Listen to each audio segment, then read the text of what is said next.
order on this fine day of August 11th, 2025 at 4:00, whatever it is, 6.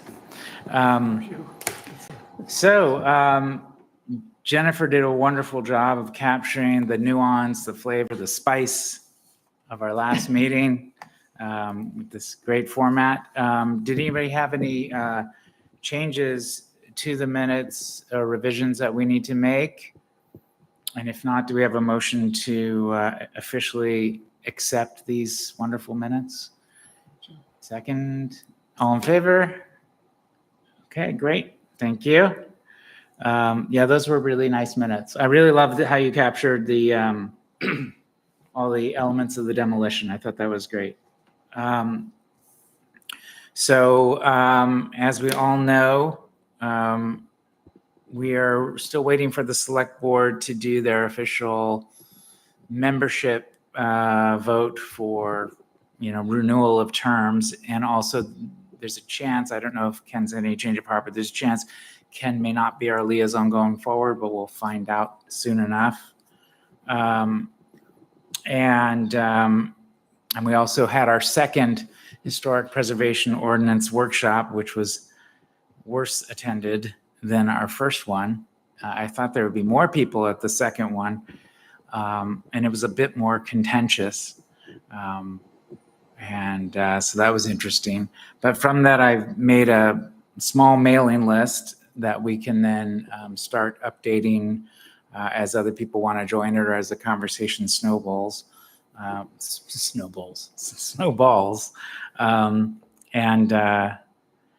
I've got that going.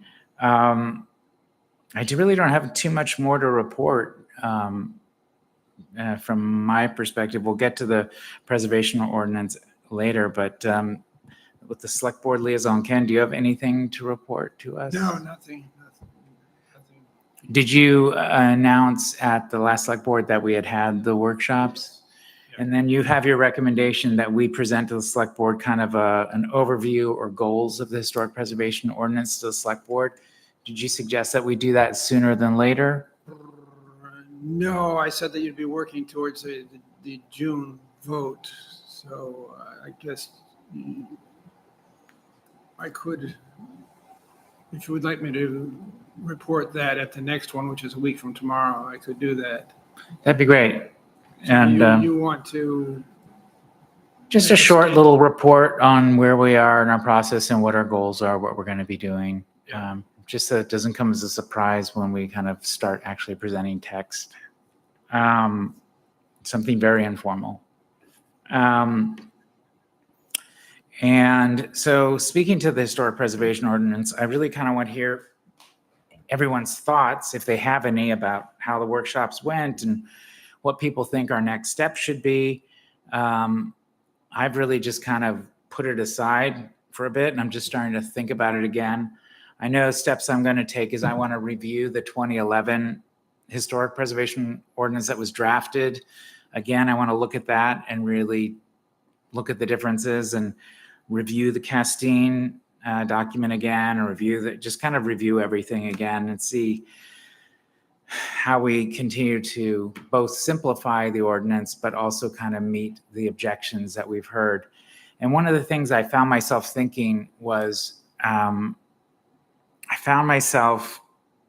think it's probably maybe human nature. When you've been working on something, you can get kind of protective or defensive about it. And I think that's a really wrong approach or wrong mindset. And so I've kind of been thinking about how to adjust moving forward in terms of my own mentality, and to not think of the ordinance as something that we are doing or championing, even though we are, but really we're presenting it to the town to decide if they want it, because it is time for the town to decide if this is something they want or do not want, rather than something that we're trying to convince them of. And we want to make the case for the ordinance, but I know for me, the danger is putting in tons of work and hours, you start to feel like personally invested in it. So I'm just trying to emotionally divest and just think about it as town of Camden. What do you think? What do you want to do? Because, with the objections we get, it's clear some people are just going to stand against the preservation ordinance, and there really isn't a modification that could be done that will meet their objection, because essentially what they're saying is to meet the things they would like in it, there wouldn't be a historic preservation ordinance, basically. So it's kind of tough to find the middle ground. I mean, I think there's specific issues where input really can shape it, but there's also just standard things that have to be in the historic preservation ordinance, or else it isn't an ordinance. So I don't know, those are the kinds of things I've been thinking about. Does anybody else have any things they've been thinking about with the ordinance as far as a go forward approach, or just thoughts about it? Yeah, Michael. I talked with, let's see,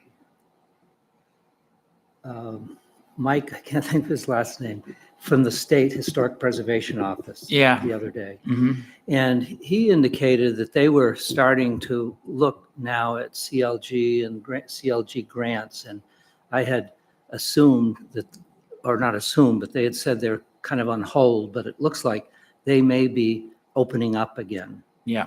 And also that big $10 million bond, I think that's moving along. And as soon as they have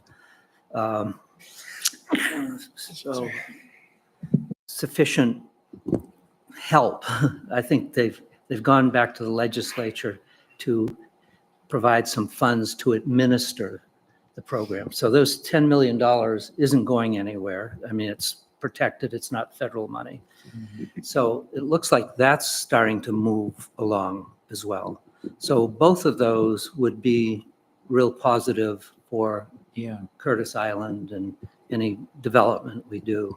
Has there been any clarity about whether, if we're in process, whether you can gain any access or preference to that money, or do we have to already be at the end of that process and be officially designated as a CLG for you to get access to that? I think you probably have to be approved. I don't know for sure. I but would- I I would would guess think too. that. Yeah. But I just wanted you to know because Michael Johnson, Yeah. sorry. Yeah. So I just wanted you to know that is moving. It was stalemated and stuck for a while, and it seems as though it's moving. And in terms of Curtis Island and that going after that money, what we would like to do is have the town submit a grant proposal in somewhere probably in the vicinity of $300,000 or $400,000 and to the state for funds for the light tower. Mm-hmm. And I haven't vetted that I have in some ways, but it needs to be discussed more. Yeah. But there's a big opportunity for money for the light tower, or we could do it for the whole island Right. and spread it out. But the foundation's thinking is if we can get the light tower in the town to go after that money, Yeah. the foundation could provide the 20% match that will be needed. And now we're talking about almost $400,000. Yeah. And that would go a long way to a lot of the work that needs to be done on the light tower. And do you have any instinct about whether that money will all be allocated by June of next year when we're talking about this going to ballot, or is that, have we missed an opportunity? I think we haven't missed anything here. It just hasn't been offered. Yeah. We're going to start it. So the first round would be given out this fall. And it looks like now, and no one's absolutely committed to it, but it looks like it'll probably be in the spring, but maybe in the fall, they'll go out for requests for proposals or for grants. Yeah. And we just need to pay attention to where they are. But one of the things that they will need, that these will be ready to do jobs. They're not planning jobs. They're not engineering jobs. So they want to fund people and projects where the RFPs are ready to go. There's engineering work that's ready to go. Yeah. And they can judge whether it's a viable project on the basis of the quality of the, say, the RFP. So one of the things that we'll need to do, with the town if we go after that money, or if the Mhm. town decides to go after it, is to, create the proper RFP. Yeah. And for the light tower, the town uh, uh, is under an easement from the state for the light tower, not for the lighthouse or the barn, the caretaker's house or the barn or the oil shed. Mhm. So those, we've got a little more flexibility, but the light tower is pretty well defined. And Well, I imagine that'd be a very attractive proposal. Yeah. Yeah. yeah, I think it would, but, we've been in conversation with him for years, and he's been out, Michael Johnson's been out to the site. He recommended, he identified some people that work on light stations. And I just had a conversation today with someone who's done like 30 lighthouses along the coast of Maine. I mean, he specializes in it. So that was a very uplifting conversation, Yeah. because they do metal, brick, Yeah. wood, whatever it takes. That's So- great. So, I just wanted to No, say that's that. and fantastic. Thank I you. can't stay very long today, but I Great. wanted to share that. Thank you very much. And in terms of any building, this summer, we were hoping to do the roof, Yeah. and the cost of that ended up coming back almost double what we thought it would be. Wasn't 100 about what you were About thinking? 150, and it came back at around 300. Oh, geez. So we're needing to, redefine it, go out for bids, and our goal is to be ready next spring to hit the summer running. And if we can raise enough money, there's no reason we can't not only do the roof, but just keep going down, do the siding, the windows, the whole thing. But it's sort of a project and a B project. Yeah. And getting the A project done is important. And one other thing, the roof is leaking. We had volunteers out there this weekend, and we cleaned up the lightkeeper's house, and we could see where there's some leakage going on because there's some shingles gone, and I need to talk with Audra to see what the fix is. This will be a short-term Yeah. fix, so just to make it weatherproof for the winter. Yeah. And so we get through till next spring, and then hopefully all that's done and we've got a stable building again. So, The Overlook is on my kind of my daily walking route. Mhm. And I can't tell you how many times I go out there and there's a couple sitting on the bench and looking out. And Yeah. when I tell them about the Curtis Island Foundation and the restoration project, they're always didn't know, and they're always surprised. And I would say half the people I talk to are Camden residents, and they don't know that that's a town-owned thing. They're not sure what the rules are, if they're allowed to go out there. Yeah. I'm always fascinated with how what a mystery and enigma Curtis Island is, even to Camden residents. we're putting out some new rack cards that will have plentiful, but it just tells a little bit, and it tells them where they can go to get more information. Mm. And if they have a phone, they can go right onto our website and curtisisland.org and see really everything we're doing and everything that's been done. So, Awesome. That's a good idea. That's a good idea. You're gonna put some down at the Overlook? yes. Yeah, great. So that we should be getting those this week. Awesome. Taking a little time. When is the next volunteers heading out to the island to do We some? don't have a date, but we're probably going to focus on invasives. There's Asian bittersweet growing, and it's the stuff that climbs up trees and ultimately chokes them to death. Mm. There's so much of that. It's a real problem, and it's a problem pretty much on every island, and there's all kinds of it around Camden as well. Mm. But it's something we have to put under control because it's killing trees that are out there now. Okay. Even, big trees. So, yeah. So that'll be one focus, then continue to, clean up and really get it ready. The lightkeeper's house is almost ready to, I could see once it's kind of closed in, volunteers doing a lot of the, sanding and painting and fixing up and, just getting it stable again. But we've got all the bedding out, everything's out of the place now. So, It's impressive. And Steve Pixley and his crew were really helpful in picking it up on Saturday and getting it to the landfill. So Nice. Yep. Awesome. thank you, Al. Did Jennifer or Brian or Danny, did you guys have any like thoughts after our last workshop? Just any interesting reactions to any comments that were made or things that you think should inform us as we go forward? I have come to this after it already was on the ballot. But my understanding, and correct me if I'm wrong, is that when this was on the ballot, that the Historic Resources Committee should move forward with creating HPO. I thought that it was a fairly overwhelmingly positive vote. Am I correct? About 80%, yes. Yeah, over 80%. And I am not surprised that most of the people who attended the meeting had something bad to say, because that's what just meetings tend to bring out, people who have strong opinions, right?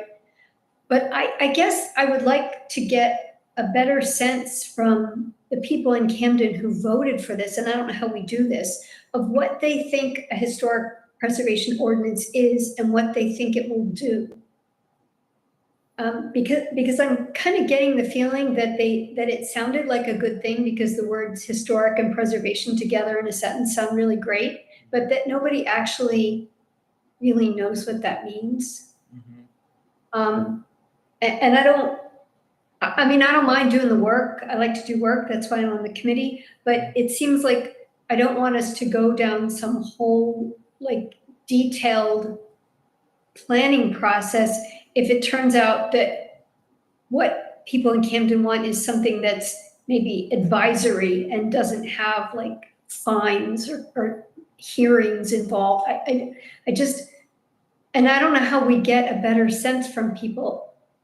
I mean, we had these 2 meetings, they were well publicized, we sent mailers, but turnout was less than Yeah. impressive. Yes. Yeah, no, I have the same question and the same uncertainty about what the next step should be. I feel like to that now just present a draft of the historic preservation ordinance, I'm not sure how that would go, or how you then take the feedback that we would get from that full draft. It feels like there needs to be some intermediary step, but not entirely sure what that should be. Yeah, I'm not sure either. I mean, we are the committee that's appointed by the select board to do things like this, so it Yeah. seems like it's within our purview, Yeah. but it also seems like we don't have a lot of community input on it. Agreed. And I don't know what Camden historically has done to get that kind of community input. I mean, dear God, please, let's not model ourselves on the whole dam issue, right? No. We need a different model. But I think there has to be a way that we get more participation. And I don't know what that is. Yeah, I mean, like when I imagine drafting like an executive summary of what is in a historic preservation ordinance, even that I wonder, okay, that's something that could be presented to the select board as an update, and those in attendance at that meeting could react to that, but that's not really getting the pulse of the town. Right. Yeah, I don't know. I'm a little stumped on that too. Do you guys have any thoughts? Or But was the feedback of the meetings, was the pushback mainly against the whole idea, or are there people who are talking about specific items like let's regulate this but not this? well, the most vocal negative comments were not saying straight out they were against a historic preservation ordinance, but effectively what they objected to would be to not have an historic preservation ordinance. Like, Right. you know, why would we have more bureaucracy in the town? Why would be telling homeowners what to do? You know, it's It wasn't about arguing over the windows being included or not. It was more the overall. There was Yeah. that comment too, like what is the level of a minor or major change that would be regulated by this? But effectively, people who were not really asking questions or engaging in an issue, they were either voicing what seemed like support for it or effectively being against the idea of an ordinance to begin with. Yeah. It was a lot of comments about the financial situation if Yeah. there was an ordinance in place. Like they were, fearful of what it would, how it would affect them if they had to adhere to certain, and their pushback was like, we own these homes and we take really good care of them, and we're doing the best that we can. If we have these regulations in place, like, and other people are dictating what choices we can make, how's that going to affect us financially? So that seemed to be the gist for a lot of the negative commentary. Yeah. And then when we were responding about like, well, we don't want to be super strict about it. There was one fellow who was there for both sessions who Yeah. said, well, if you make it too loose, that, then it's just going to be interpreted by the commission, depending on who's on it. And that might also backfire, it doesn't necessarily mean by having a sort of, more ambiguous ordinance that like that would help necessarily. So, Well, it seems I would be curious to know, like, Jennifer sort of said this, but like the people who didn't show up, especially those who are owners of historic homes, like the woman who came to the Dillingham project who spoke up and said, I've seen another Dillingham house get demolished. Like, I would like to know their perspective on it. Like, do they want this ordinance to be in place to not have that happen to adjacent properties? Yeah. But I don't think there was anyone like that showed up. there was meetings. in the first meeting, there was two women who were like, one woman asking if she can enroll her house in the program. Oh, that's that we right. Yeah. specified in the ordinance. And then a couple that had just purchased a house on High Street that were saying how great it was that we were doing this. Right. And that as a homeowner, a recent homeowner here in Camden, owning a historic home and knowing that the neighborhood would be Right. character preserved was an asset, not a Right. detriment. Yeah. But I mean, more folks who have. That like- was Alec Brainerd. What's that? That was Alec Brainerd and his wife. Yeah. And then Tyler Smith was there too, and at one of them, and he spoke out pretty strongly in favor of it. Oh, what were you saying? Sorry. Just that besides that couple that like just recently bought a historic home, I Yeah. think if there were people who have witnessed, like people who have had one for a long time and witnessed Yeah. what you said in your opening about Right. like we've seen all these Right. properties get lost, like those people showing up, Yeah. would they support an ordinance or not? I would be curious to know Yeah. for that reason. I also wonder if it was on the ballot in November with no more public outreach, would it already pass with, I don't know where we stand in terms of the community. But, I guess the alternative is just doing a demolition ordinance and having it not be part of a historic preservation ordinance. If that is the thing that everybody is most upset about, that homes could be demolished without any approval by the town, that would be a fallback position, but that's certainly not where I'd like to start. I'd like to continue moving forward with the full ordinance. But I guess that's something we would have to consider, Well, I guess, I think it would be wise of us to consider a phased approach, perhaps, with the first part being focused on demolition and then maybe just advisory on like renovation activities. yeah. I know that doesn't carry any teeth, but at least, Well, in some ways, that's kind of like what we've already done, right? Like this discussion keeps coming up and then fizzling out. And then, we added the 120-day demolition delay in 2017, I think it was, or 19 or 17. That, I mean, that's kind of the compromise that was struck then. And, I mean, we have seen from the Dillingham application last month that that's the most toothless thing in the world. Absolutely. Yeah. And with Michael just sitting here saying, there's grants available if we had CLG status. There's no way we're getting CLG status or, if we don't have a full historic preservation ordinance. Right, but I don't think that should be our driver. I think that's like a side benefit. It is. That's not why we want to do this, right? Yeah. Because that doesn't benefit the townspeople really, because if you're a homeowner, you still can't get access to those grants. So there's no benefit to an individual homeowner.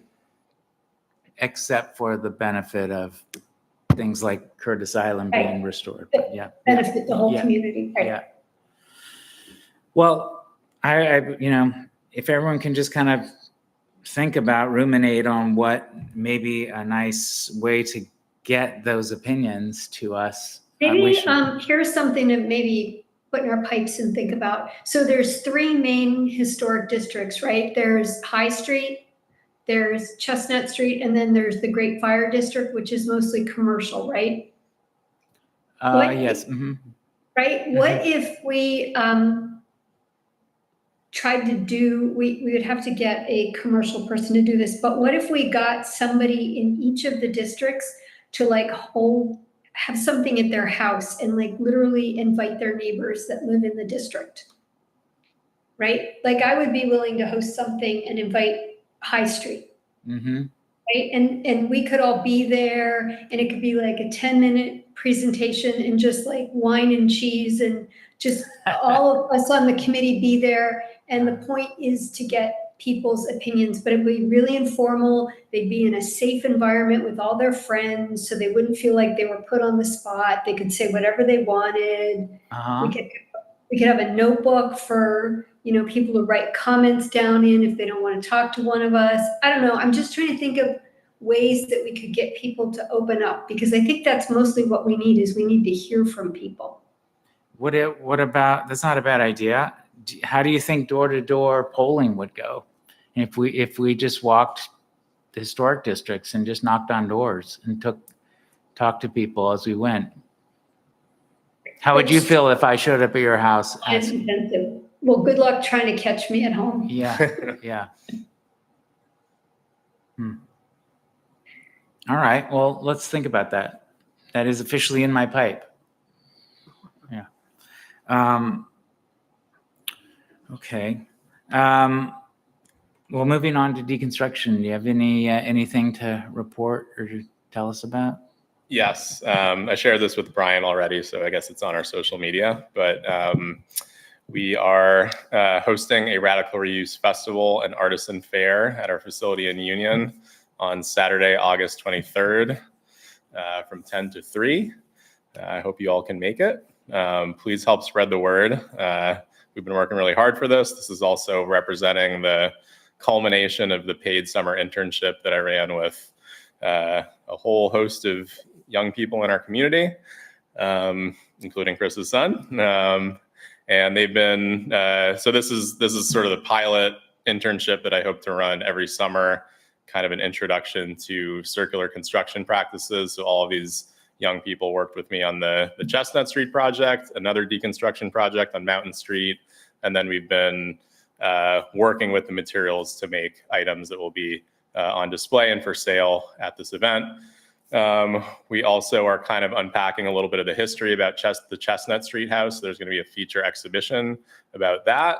And as part of that project, we invited local artists, makers, furniture builders, all sorts of people to make stuff using materials from the house. So that's all going to be on display as well. And we'll have live music and food. So Ooh, hopefully it'll nice. be a fun time. Well, I will say that I just stuck my nose in very briefly into the location. It's really cool. Thanks. So I'm really looking forward to going to that. 10 to 3 on the 10 to 3. 23rd. Yep. Okay, cool. Nice. Yeah, thanks, Danny, for sending that. Yeah, Yeah, I my posted on pleasure. Instagram, Facebook today, Great. and I'll Thank you. maybe in a few days, midweek, I'll do another round and use the other poster. Oh, perfect. That sounds great. Thank you. Anything to report on the plaques program? Yes, yay. Wow. Finally, I started doing my job. So we had an application, Uh-huh. this application that had been here, the Bobby Katz at 63 Mechanic. Yep. So he had a lot of trouble, and I got in touch with him, told him he needed to do more work. Mhm. I sent him all the materials from the library on how to research your house and use the registry of deeds and all that stuff. Uh-huh. And he worked on it for a little while, and he got back to me and he said he was stuck. So I worked on it. I got a little bit stuck. So Pat helped me last week at the end of the week. And Bobby Katz's house was not built in 1880 like he thinks it was built in 1920. Oh, wow. That's a huge so- difference. Yeah, and I really wanted to prove it for him. I worked really hard. But what it came down to is I couldn't find a house, and I was pretty sure that the property was sitting there empty. And so Pat and I went to the planning board, and we pulled the old tax records from 1900 through 1920. And sure enough, you can see in 1920, that's the first year that it's taxed on land and a building. Wow. So I know there was no building there in 1919. And that would explain why in the census, I could find someone living there in 1920, but I couldn't find anyone living there earlier. So I sent Mr. Katz an email about this. We're going to meet at the library later this week, and I'm going to walk him through all the steps I took and where I got the information. Now, he can still get a plaque if he wants one because it's 75 years. Yeah. Yeah.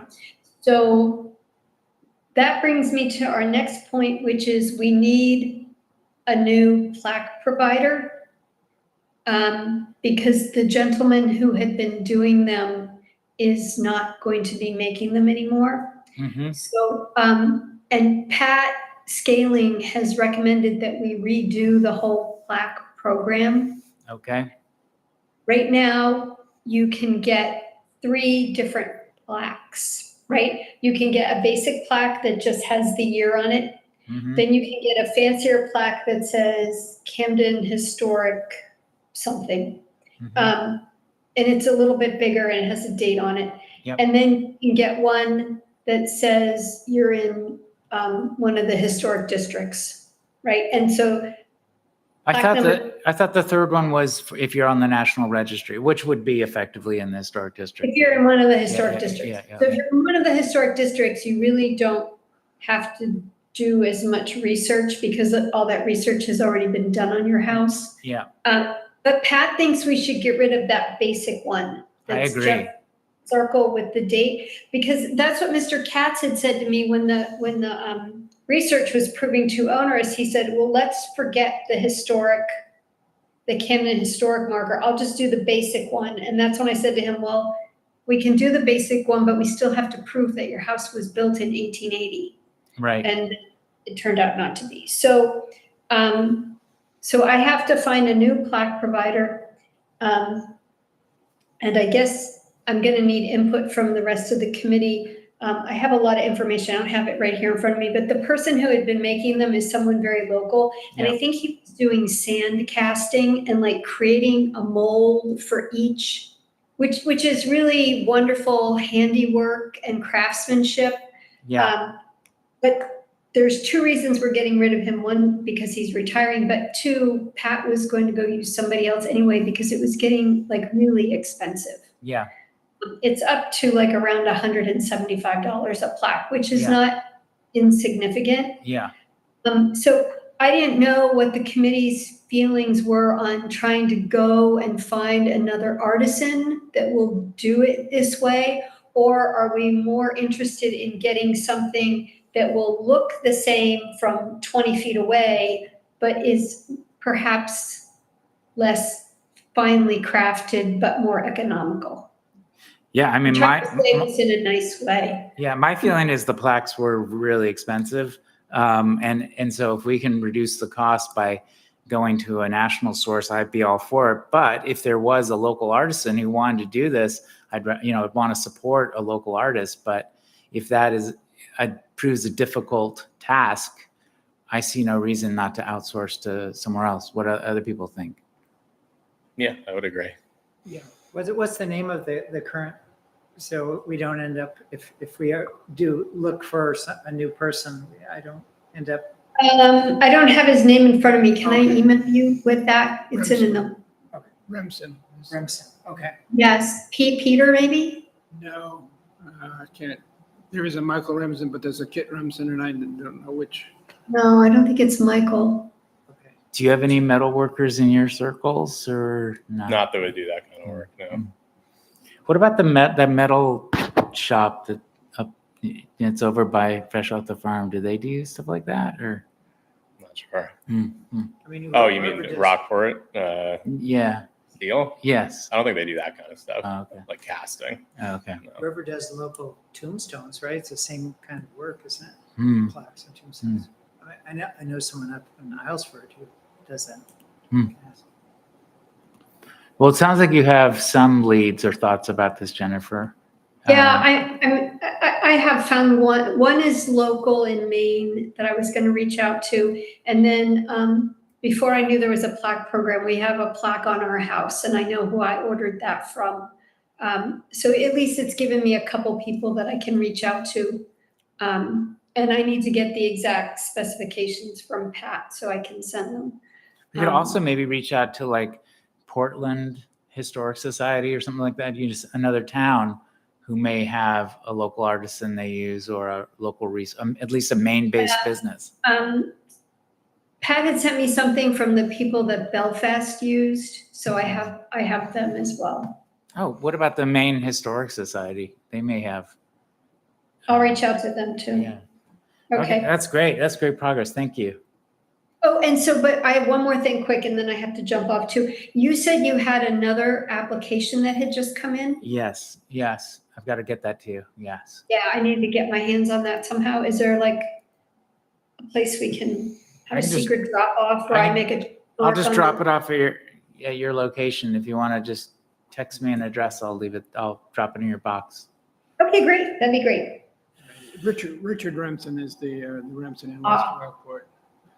But the bottom of the line, I think those are aluminum, aren't they? And they're, I don't know what the source is, but I think that the simple cheap ones are aluminum rather than brass. Yeah, I don't know if we need real brass. Do you know what I mean? Like, who knows? I do know what you mean. If it looks like it, who knows if it's real or not? Agreed. And No, I always thought I it mean, was. the difference between here, you can buy a plaque for $100, or you can buy a plaque for $200. That's a big difference. And I always kind of thought it was strange that there were 3 tiers. It seems like you're either a historic home of Camden or not. I kind of agree with you that first level was a little bit meaningless. But Yeah, I mean, if you have to do the work to prove the year anyway, you have to do the work. So, yeah. okay. All right, Okay. I'll keep making progress. Okay. Did you have any social media stuff you wanted to talk about or Just that you can, if it ever can go on and go like? and repost Danny's, Okay. basically the post that Danny wrote about the festival coming up. Okay. All right. I think that's it unless we have any other comments. Are we good? All right. So. Do we have a motion to kill this baby? Motion. Okay, second. Okay, second. All right, all in favor? Yep. And meeting adjourned. Thank you. Thanks, everyone. Thank you.